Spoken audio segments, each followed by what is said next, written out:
இப்பொழுது பஞ்சாப் நம்முடைய பிரதர் ஆகாஷ் சாட்சி சொல்லுவாங்க. பஞ்சாப் பிரதர் ஆகாஷ் साच। मेरी कमजोरी में जब मैं उसको पुकारा, मेरी दुआ सुनकर उसने यही कहा। मेरी कमजोरी में जब मैं उसको पुकारा, मेरी दुआ सुनकर उसने यही कहा। मेरा फजल तेरे लिए काफी है, इसलिए भरोसा उस पर मैं रखूंगा। मेरा फजल तेरे लिए काफी है, इसलिए भरोसा उस पर मैं रखूंगा। फजल है खुदा का फजल है, उसने जगह से मुझे बुलाया। फजल है खुदा का फजल है, उसने जगह से मुझे बुलाया। और फजल ने मुझे संभाला, और फजल ने मुझे संभाला। फजल है। प्रभु के नाम की स्तुति हो। கர்த்தருடைய நாமத்துக்கு மகிமை உண்டாவதாக। परमेश्वर के लिए जीवित साक्षी खड़ा होने के लिए परमेश्वर ने मेरी मदद किया, मैं उस परमेश्वर का धन्यवाद करता हूँ। கர்த்தர் என்னை ஜீவனுள்ள சாட்சியா நிறுத்தினபடினாலே கர்த்தரை நன்றியோடு துதிக்கிறேன், ஸ்தோத்திரிக்கிறேன்। मेरा जन्म टीपीएम परिवार में हुआ। என்னுடைய பிறப்பு டிபிஎம் குடும்பத்தில் ஆயிற்று। क्योंकि हमारी जो पीछे से जो जाति है वो क्या है, सिख धर्म की है। நாங்கள் சிக்கு மதத்தை சேர்ந்தவர்கள்। लेकिन जो मेरे माता पिता थे वो टीपीएम बिलीवर थे। ஆனால் என்னுடைய தகப்பன் என்னுடைய தாய் அவர்கள் டிபிஎம் பிலீவரா இருந்தார்கள்।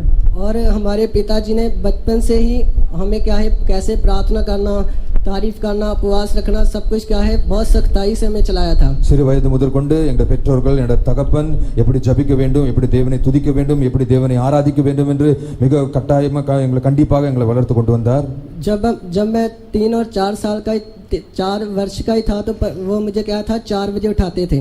நான் சிறு வயதாக இருக்கும் பொழுது எனக்கு 3 அல்லது 4 வயதாக இருக்கும் பொழுது என் பெற்றோர் என்னை காலையில் அதிகாலை 4 மணிக்கு என்னை எழுப்புவார்கள்। मेरे घर में हम 4 भाई और एक हमारी बहन है।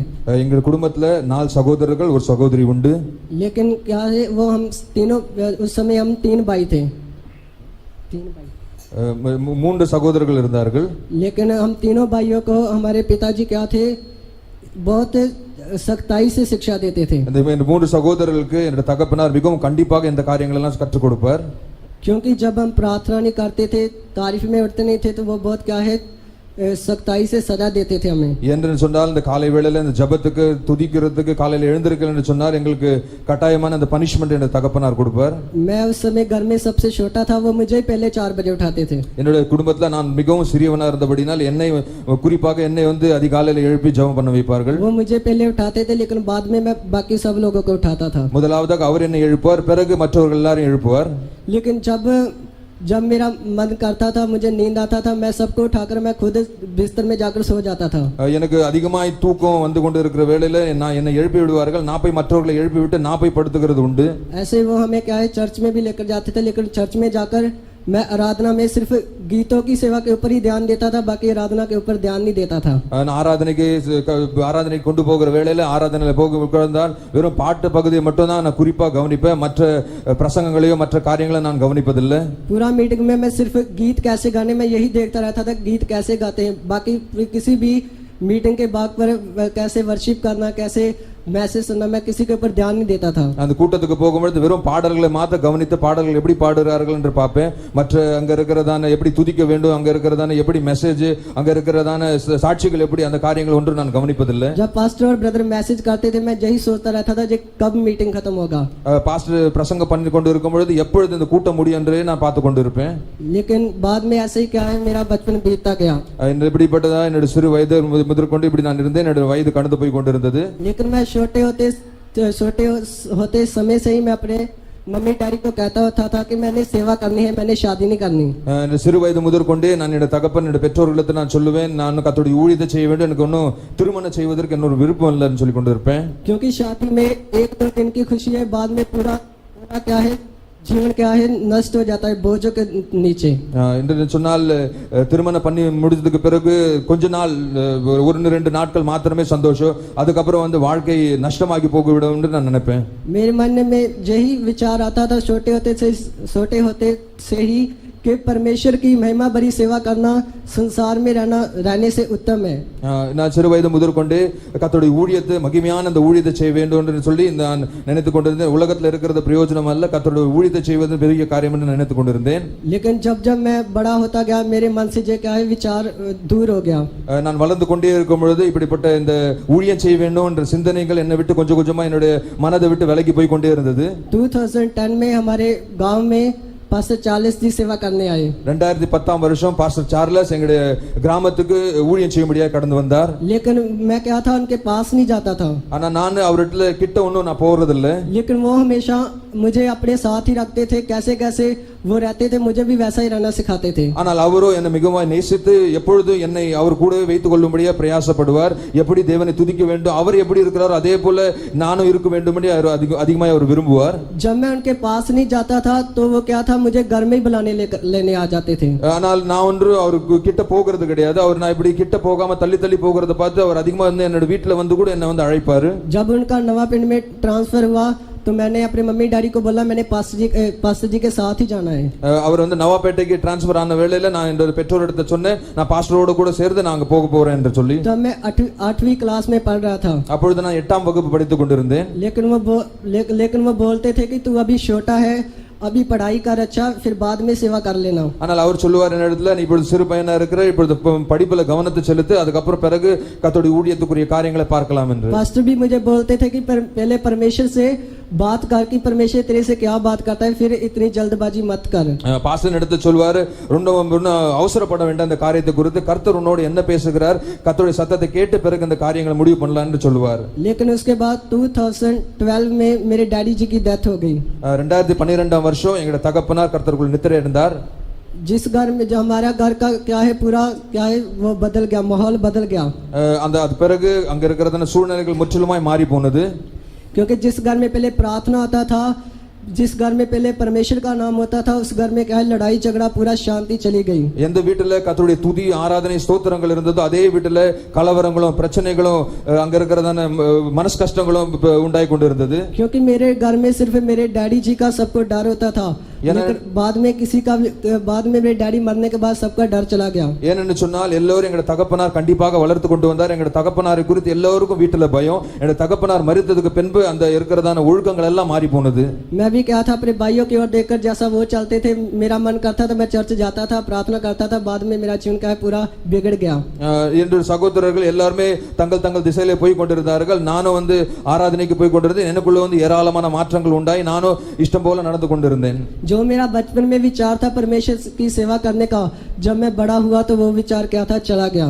சிறு வயது முதற்கொண்டு கர்த்தருடைய ஊழியத்தை செய்ய வேண்டும் என்று நான் சிந்தனைகள் மலர்ந்து இருக்கிறது என்னதான் எண்ணங்கள் நான் வளர்ந்து போனது பிறகு அது எல்லாம் முற்றிலுமா என்னை விட்டு மாறி போனது. लेकिन परमेश्वर की मेरे ऊपर दया थी और परमेश्वर ने क्या था 2013 में एक हमारे गांव में एक सेवादार की சபா हो रही थी.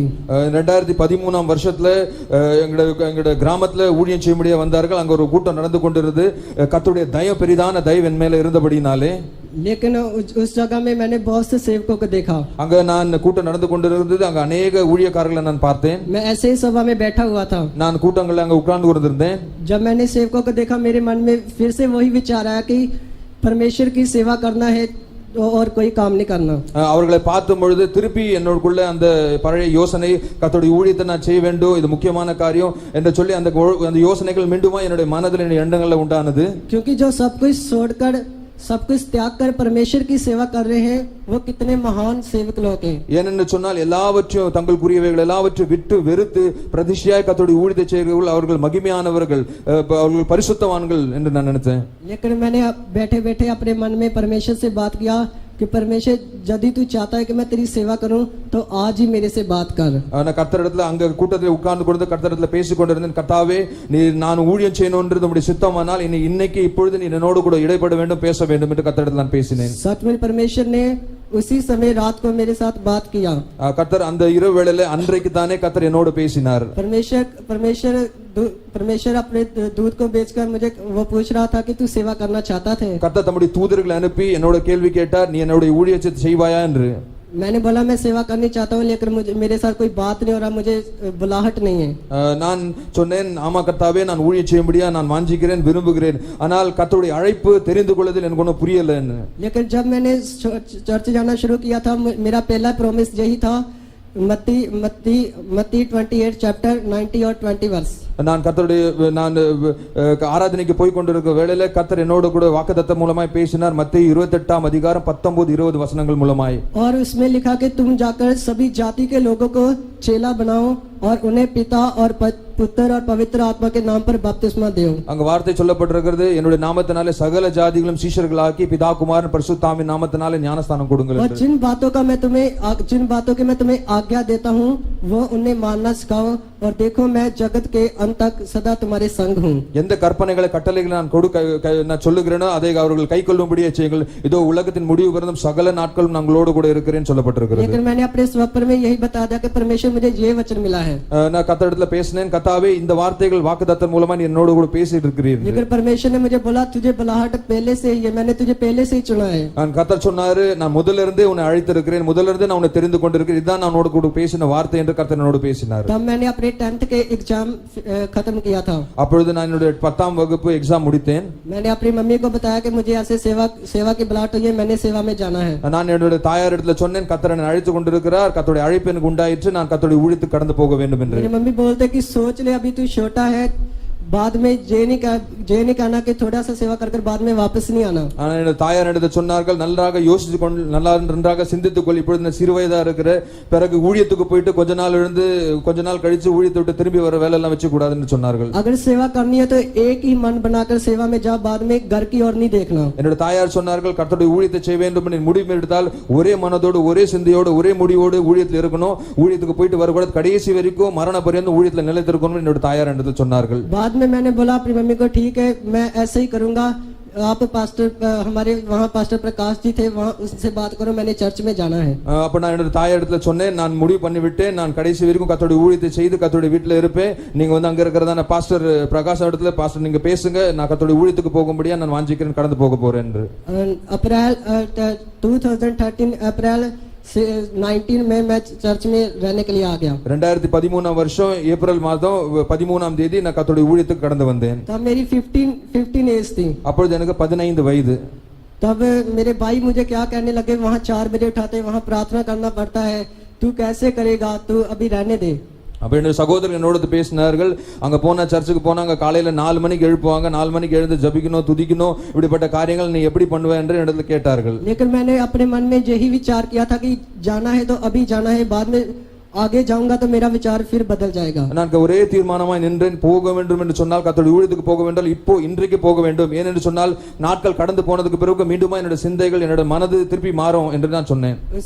उसके बाद मैं 3 महीना कथन अंगल फेतों में रहा और 2 साल कोटली फेतों में रहा. நான் 3 மாதம் அங்க இருக்க ஃபெய்த்தோம்ல இருந்தேன், அப்புறம் 2 வருடங்கள் அங்க இருக்க கோட்லி ஃபெய்த்தோம்ல இருந்தேன். कोटली फेतों में पास्टर अब्राहम जी के साथ रहा. वो भी मुझे क्या था, बहुत ही सख्ताई से शिक्षा देते थे और टीपीएम जैसे ट्रेनिंग देते थे. அங்க இருக்கிறதான பாஸ்டர் ஏப்ரஹாம் என்ன வந்து ரொம்ப கட்டாயமா ரொம்ப கண்டிப்பா நடத்துவார். டிபிஎம்ல எப்படி நடத்துகிறாரோ அதே போல அங்க இருக்கிறதான ஒழுங்கு அங்க இருக்கிற டிசிப்ளின் படி என்ன நடத்துவார்கள். सुबह क्या है 3:30 बजे उठना और बाद में 12 बजे तक सोने नहीं देते थे. காலையில விடிய காத்தால early morning 3:30 மணிக்கு எழுந்திருக்கணும், 3:30 மணிக்கு பிறகு நைட் 12 மணி வரைக்கும் தூங்க முடியாது. क्या था, जब 4 बजे अगर लेट हो जाता था, अगर 4 बजे प्रार्थना में नींद आ जाता था तो पूरा दिन क्या था उपवास रखवाते थे. 4 மணிக்கு அதிகாலை ஜெபத்துல 4 மணிக்கு எழுந்திருக்கல என்று சொன்னால் ஃபுல் டே ஃபாஸ்டிங் தான், ஃபுல் டே உபவாசத்தோட தான் அந்த நாளை கழிக்க வேண்டும். लेकिन बाद में मैं वहां सोचता था कि मैं कैसे रहूंगा ऐसे स्थिति में. ஆனால் நான் இந்த சூழ்நிலைகளை யோசிச்சு கொண்டிருந்தேன், இப்படிப்பட்ட கஷ்டமான இந்த சூழ்நிலைகள் நான் எப்படி இருக்க போறேன் என்று. लेकिन जब मैं ऐसे सोचता था परमेश्वर मेरे मन में यही डालता था कि जो तूने कहा है उसे पूरा करना है। நான் இப்படிப்பட்ட காரியங்களை யோசித்து கொண்டிருக்கும் பொழுது கர்த்தர் என்னோட ஒரே வார்த்தை பேசுவார், நீ மனதில் என்ன தீர்மானம் பண்ணினியோ அந்த தீர்மானத்தை நிறைவேற்ற கடைசி வரைக்கும் இருன்னு சொல்லி. क्योंकि हर एक परिस्थिति में मैं तेरे साथ हूँ, என்னன்னு சொன்னால் எல்லா சூழ்நிலைகளும் நான் உன்னோடு கூட இருக்கிறேன்னு சொல்வார். लेकिन उसके बाद मैं फिर अपने कथनंगल फेतों में आ गया। நான் அதுக்கு பிறகு மற்ற இருக்கிறதான ஃபெய்த்தோம்க்கு நான் கடந்து போனேன். मैं सेवा में चला गया था, पवित्र आत्मा पाया था, लेकिन बपतिस्मा नहीं लिया था। நான் கர்த்தருடைய அங்க இருக்கிறதான ஆராதனைக்கு போய் கொண்டிருந்தேன், அங்க இருக்கிறதான நான் அபிஷேகத்தை பெற்றுக்கொண்டேன், நான் ஞானஸ்தானம் நான் எடுக்கல. लेकिन मई महीना में 2015 में जिस दिन बपतिस्मा होना था, मैं क्या था, इनकार ही करी जा रहा था। நான் இந்த மே மாதம் 2015 வருஷத்துல ஞானஸ்தானம் எடுக்கணும் என்று சொல்லி நான் பிரயாசப்பட்டு கொண்டிருந்தேன். எனக்கு ஞானஸ்தானம் எடுக்கணும்னு சொல்லி, ஆனா அந்த ஞானஸ்தானக்குரிய காரியங்களை நான் தடை பண்ணி கொண்டே இருந்தேன், நானே தடை பண்ணி கொண்டிருந்தேன். मैं अपने मन में यही सोचता था कि इतना टाइम मेरे को बपतिस्मा नहीं दिया, अभी मैं बपतिस्मा नहीं लेना, हो सकता तो मैं सेवा भी नहीं करना। நான் இப்ப நான் எடுத்து கொண்டிருந்தேன் இந்த ஊழிய இந்த ஞானஸ்தானத்தை நான் எடுக்க வேண்டும், நீ எதுக்கு எடுக்கணும், ஞானஸ்தானத்தை தள்ளி போடலாம்னு சொல்லிட்டு என் மனதில் அப்படி கொண்டு ஞானஸ்தானத்தை நான் தள்ளி போட்டு கொண்டே இருந்தேன். लेकिन पास्टर प्रकाश जी और रिम्पी सिस्टर मुझे क्या था, बहुत ही बार बोल रहे थे कि बपतिस्मा ले, यही परमेश्वर तेरे से चाहता है, आज ले ले। இப்ப அங்க இருக்கிறதான பாஸ்டர் அங்க இருக்கிறதான சிஸ்டர் என்னை கட்டாயப்படுத்தி கொண்டே இருப்பாங்க, நீ தள்ளி போடாத, உடனே ஞானஸ்தானம் எடு, கர்த்தருடைய சித்தம் உன்னுடைய வாழ்க்கையில் நிறைவேறணும்னு, கண்டிப்பா ஞானஸ்தானம் உடனே எடுக்கணும்னு சொன்னார்கள். लेकिन मैं उनको क्या था, हाँ बोलकर अपने घर को आ गया। ஆனால் நான் என்று ஆமா ஆமான்னு சொல்லுவேன், நான் நாட்கள் கடத்தி கொண்டே இருந்தேன். लेकिन घर में आते समय रास्ते में मैंने यही सोचा कि मैं जे मेरी वेट करते रहेंगे, लेकिन मैं आना नहीं है अभी इस रेतों में। நான் மனதில் திங்க் பண்ணி கொண்டே இருந்தேன், அவர்கள் எனக்காக வெயிட் பண்ணி கொண்டே இருக்கட்டும், நான் இந்த காரியங்களை பண்ண போறது கிடையாது அப்படி நான் மனதில் திங்க் பண்ணி கொண்டே இருந்தேன். जब मैं अपने घर में पहुंचा तो मेरी मम्मी बोलते क्या तूने बपतिस्मा लेना है, मैंने उनको कुछ भी नहीं बोला, मैं ऐसे जाकर अपने कमरे में लेट गया। நான் என்னோட தாயார் என்னோட கேட்டார்கள், ஏன் இன்னும் ஞானஸ்தானம் எடுக்காம தாமதம் பண்ணி கொண்டிருக்கிற கேட்டார்கள். நீ போன என்ன ஞானஸ்தானம் எடுக்கலன்னு கேட்டேன். நான் ஒரு பதிலும் சொல்ல, நான் வீட்டுல போய் என்னோட ரூம்ல பெட்ல படுத்து கொண்டேன். मेरे मन में यही परेशानी थी कि पहले मुझे इतना समय मेरा कैसे क्या है वेस्ट हो गया, अभी भी बपतिस्मा लेकर अगर मुझे सेवा में नहीं लेंगे तो मेरा समय वेस्ट हो जाएगा। நான் அந்த காரியங்களை குறித்து வெயிட் பண்ணி கொண்டே இருந்தேன். ஏன் என்று சொன்னால் நான் யோசிக்கிறேன், என்னோட ஊழியத்துக்கு வரதுக்கு முன்னாடி இந்த காரியங்கள் எல்லாம் நான் ஞானஸ்தானம் எடுத்து பிறகு எடுக்காம ஊழியத்துக்கு வந்து என்னோட நாட்களை நான் வேஸ்ட் பண்ணக்கூடாது, ஞானஸ்தானம் எடுத்துட்டா நான் கட்டாயம் ஊழியத்துக்கு வந்தே ஆகணும், ஆகையால் ஊழியத்துக்கு வராம இருக்கலாம்னு சொல்லி நான் ஊழியத்துக்கு வருவதற்கு முன்பாக இந்த காரியங்களை யோசிச்சு கொண்டே இருந்தேன். लेकिन जो परमेश्वर की मेरे जीवन में इच्छा थी उसे मैं देख नहीं रहा था, उसे मैं सोच नहीं रहा था। கர்த்தருடைய சித்தம் என்னோட வாழ்க்கையில் அந்த காரியங்களை குறித்து யோசிக்கிறதும் கிடையாது, நான் நினைக்கிறதும் கிடையாது. कुछ समय मैं अपने कमरे में लेटा, நான் என்னோட ரூம்ல படுத்து கொண்டிருந்தேன். लेकिन अचानक ही एक आवाज आया, உடனே ஒரு சத்தத்தை நான் கேட்டேன் कि अगर तू बपतिस्मा नहीं लगा, आज ही तेरा प्राण तेरे से ले लिया जाएगा, तो तू कहां जाएगा, तेरा सब क्या है परिश्रम व्यर्थ जाएगा। இப்போ ஒரு சத்தத்தை கேட்டேன், இன்றைக்கு நீ ஞானஸ்தானம் எடுத்துவதற்கு தடை பண்ணி கொண்டிருக்கிற, இன்றைக்கு உன்னோட ஜீவன் உன்னை விட்டு பெருதுனா நீ எங்க போவ, எங்க நரகத்துக்கு போவ என்று। पर वो आवाज आई कि तू नरक की ओर जाएगा, स्वर्ग की ओर नहीं। அந்த வார்த்தை எனக்கு கேட்டது, நீ நரகத்துக்கு நேராய் போக, பரலோகத்துக்கு நேராய் போக மாட்டே என்று। फिर मैंने अपने मन में सोचा आज अवसर मिला है, आज ही बपतिस्मा लेना। मैं उसी समय ये आवाज सुनकर उसी समय क्या है, मैं फेतोम की ओर चला गया। அந்த வார்த்தை கேட்டு இன்றைக்கே ரட்சணை நாள், இன்றைக்கே கர்த்தருடைய வார்த்தை உண்டாயிருக்குன்னு சொல்லிட்டு உடனே ஃபெய்த்தோம்க்கு நான் கடந்து போய் ஞானஸ்தானம் எடுக்கும்படியா போனேன்। और फिर मैं क्या था, फेतोम में रहने लगा। ஆனா அதுக்கு அப்புறம் நான் ஃபெய்த்தோம்ல இருந்து கொண்டிருந்தேன்। लेकिन 2016 में जब मेरा अभिषेक होना था, 2016 வருஷம் எனக்கு அபிஷேகத்தை கர்த்தர் தந்தார்। मेरे मन में बहुत परेशानी थी, क्योंकि कुछ जन बोल रहे थे कि ये अभी छोटा है, इसका अभिषेक नहीं करना। அப்பொழுது நான் அபிஷேகத்துல கொண்டு இருந்தேன்। அங்க இருக்கிறவங்க சொல்லி கொண்டிருந்தாங்க, இவன் சிறு வயதா இருக்கிறான், இவனுக்கு எதுக்கு அபிஷேகம் என்று சொல்லி बोलते ये अभी सेवा नहीं कर पाएगा, ये छोटा है, इसे थोड़ा समय और फेतों में रखो। இவன் சொன்னார்கள், கர்த்தருடைய ஊழியத்துக்கு இன்னும் இவ்வளவு சீக்கிரம் எடுக்க வேண்டாம், சிறு வயதா இருக்கிறான், ஃபெய்த்தோம்ல வச்சு இன்னும் கொஞ்சம் நாட்கள் கழிச்சு கர்த்தருடைய ஊழியத்துக்கு எடுக்கலாம் என்று। लेकिन मैं ये बातें सुनकर किसी को नहीं बताता था, मैं अपने मन में यही परमेश्वर से बात करता था, परमेश्वर अभी 3-4 साल हो गया, अभी कितना समय मुझे और वेट करना पड़ेगा। ஆனால் நான் கர்த்தரிடத்துல பேசிக்கொண்டே இருந்தேன், அந்த காரியங்கள் எல்லாம் நான் கேட்டுக்கொண்டு கர்த்தரிடத்துல மாத்திரம் பேசிக்கொண்டு இருந்தேன், கர்த்தாவே நான் இன்னும் எத்தனை நாட்கள் நான் இங்க வெயிட் பண்ணி கொண்டு இருக்கணும், இன்னும் எத்தனை நாட்கள் நான் தாமதிச்சு கொண்டு இருக்கணும்னு சொல்லி। लेकिन 2016-14 सितंबर में मेरा क्या है, अभिषेक होना था। 2016 வருஷம் 14ஆம் நாள் செப்டம்பர் மாதத்துல கர்த்தர் என்னை அபிஷேகித்தார்। लेकिन मेरे मन में बहुत परेशानी थी, என்னோட மனதுல பல கலக்கங்கள்। लेकिन परमेश्वर ने उसी समय एसाया 41 चैप्टर 10 वर्ष से मेरे से बात किया। அந்த நாட்கள்ல கர்த்தர் ஏசாயாவின் புஸ்தகம் 41ஆம் அதிகாரம் 10ஆம் வசனத்தின் மூலமாய் கர்த்தர் என்னோடு இடைப்பட்டார். वहां लिखा कि मत डर, मैं तेरे साथ हूँ। பயப்படாதே திகியாதே நான் உன்னோடு கூட இருக்கிறேன். इधर उधर मत आ क्योंकि मैं तेरा परमेश्वर हूँ। நீ அங்கங்க வார்த்தைகளை கேட்காத நான் உன் தேவன். मैं तुझे दृढ़ करूंगा, मैं तेरी सहायता करूंगा। நான் உனக்கு உதவி செய்வேன், நான் உனக்கு சகாயம் பண்ணுவேன். मैं अपने धर्म में दाहिने हाथ से तुझे संभाले रहूंगा। நான் உன்னை வலது கரத்தினால் ஏங்குவேன் தாங்குவேன் என்று சொல்லி सतगुरु मैं परमेश्वर ने उसी दिन मेरा क्या है अभिषेक होने के लिए मदद किया। அந்த நாளிலே கர்த்தர் என்னோடு கூட வல்லமையான அபிஷேகத்தின் மூலமா இடைப்பட்டார். मैंने अपना पूरा जीवन परमेश्वर की सेवा के लिए दे दिया। நான் பரிபூர்ணமா என்னை கர்த்தருடைய ஊழியத்துக்கு என்று ஒப்பு கொடுத்தேன். उस दिन से लेकर आज तक परमेश्वर मुझे चला रहा है। அந்த நாள் முதற்கொண்டு இந்த நாள் வரை கர்த்தரை நடத்தி கொண்டு வருவார். लेकिन मद्रास में आकर सेवा करना चाहिए मैं अपने मन में कभी सोचा नहीं था। என்னன்னு சொன்னால் மெட்ராஸ்ல வந்து கர்த்தருடைய ஊழியத்தை செய்யணும்னு சொல்லி ஒரு நாள் என் மனதில் நான் யோசிச்சதில்லை நினைச்சதில்லை. क्योंकि मैं अपने घर से कभी बाहर नहीं निकला था, मुझे इधर उधर जाना पसंद नहीं था। ஏனென்று சொன்னால் நான் ஒரு நாள் என்ன வீட்டை விட்டு வெளில போனது கிடையாது. இப்படிப்பட்ட காரியங்கள் இங்க வந்து கர்த்தருடைய ஊழியத்தை செய்வேன்னு சொல்லி நினைச்சதில்லை. 2014 कोटली कन्वेंशन में मैंने पास्टर जी को पहली बार देखा था। 2014 வருஷம் கோட்டலி கன்வென்ஷன்ல முதல் நான் பாஸ்டரை பார்த்தேன். लेकिन मैं यही सोचता था कि मेरी भाषा नहीं है, मैं कैसे सेवा करूंगा, जे मेरी ओर देखते रहेंगे मैं इनकी ओर देखता रहूंगा, बात नहीं कर सकूंगा। நான் என்ன நினைச்சேன்னு சொன்னார், எனக்கு ஒரு பாஷை ஒரு பெரிய பிரச்சனை. என்னோட பாஷை அவருக்கு புரியாது, அவரோட பாஷை எனக்கு புரியாது. நான் அவரை பார்த்து கொண்டு இருக்கணும், அவர் என்ன பார்த்து கொண்டு இருக்கணும், இதுதான் நடக்க போகுது என்று சொல்லி. लेकिन परमेश्वर के जो बहुमूल्य विचार थे मेरे लिए परमेश्वर ने वही मेरे जीवन में पूरे किए। கர்த்தருடைய பெரிதான திட்டம் நோக்கம் என்னோட வாழ்க்கையில நிறைவேறி கொண்டிருக்கிறது. सचमुच जैसा मैंने सोचा नहीं था, परमेश्वर ने बहुत अद्भुत मेरे जीवन में काम किया। என்னென்ன காரியங்களை நினைக்கல எதிர்பார்க்கல பெரிய அற்புதமான காரியங்களை கர்த்தர் என்னோட வாழ்க்கையில செய்தார். सचमुच अभी एसीपीएम में सेवा करने के लिए परमेश्वर ने मेरे को अवसर दिया। இப்பொழுது ஏசிபிஎம் சபையில கர்த்தருடைய ஊழியங்களை செய்வதற்கு கர்த்தர் ஒரு தருணத்தை எனக்கு ஏற்படுத்தி தந்திருக்கிறார். मैं सब लोगों से प्रार्थना की मांग करता हूं कि जब तक मेरा प्राण रहे मैं अंत तक परमेश्वर के घर में विश्वास जोगता और वफादारी से सेवा करना चाहिए। நான் உங்களிடத்துல ஒரு வேண்டுகோளை வைக்கிறேன். இன்றைக்கு வரைக்கும் நான் கர்த்தருடைய வீட்ல இருக்கிறேன். அன்றைக்கு வரைக்கும் உண்மை உத்தமமாய் பரிசுத்தமாய் கர்த்தருடைய ஊழியத்தை செய்ய நீங்க எல்லாரும் ஜெபிக்கும்படியே கேட்டுக்கொள்கிறேன். जितने भी परमेश्वर मेरे से सेवा चाहता है मैं बिना घबराए हुए कष्टों के समय मुश्किलों के समय कभी भी मैं अपने घर जाने के बारे में नहीं सोचना चाहिए। எல்லா இந்த ஊழியத்தின் வேளையில வருகிற கஷ்டங்கள் கலக்கத்தின் மத்தியில நான் சந்தோஷமாய் ஊழியத்தை செய்ய எந்த சூழ்நிலைகளும் நான் மீண்டுமா இந்த ஊழியத்தை விட்டு என்னோட வீட்டுக்கு திரும்பி போகணும்ன்ற காரியங்கள் எண்ணங்கள் என்ற மனதில் வரக்கூடாது. परमेश्वर मैं कभी भी पीछे नहीं देखना चाहिए, बल्कि परमेश्वर की ओर देखकर सेवा कर अपनी दौड़ को खत्म करना चाहिए। கர்த்தரையே பார்த்து என்னுடைய ஓட்டத்தை ஓடி முடிக்க பின்னால் ஒரு நாள் பின்னிட்டு திரும்பி பார்க்காதபடி ஒவ்வொரு நாளும் கர்த்தரையே நோக்கி பார்த்து என்னுடைய ஓட்டத்தை ஓடி முடிக்க அந்த ஊழியத்தை முடிக்க நான் எதிர்பார்க்கிறேன். मैं आप सबसे प्रार्थना की मांग करता हूं। நான் எல்லாருக்கும் ஜெபிக்கும்படியா நான் கேட்டுக்கொள்கிறேன். प्रभु के नाम की स्तुति। கர்த்தருடைய நாமத்துக்கு மகிமை உண்டாவதாக. எல்லாரும் எழுப்பின சாட்சிக்காக எல்லாரும் ஸ்தோத்திரம் பண்ணுங்க. ஸ்தோத்திரம் ஸ்தோத்திரம் ஸ்தோத்திரம் ஸ்தோத்திரம் ஸ்தோத்திரம் ஸ்தோத்திரம் ஸ்தோத்திரம்.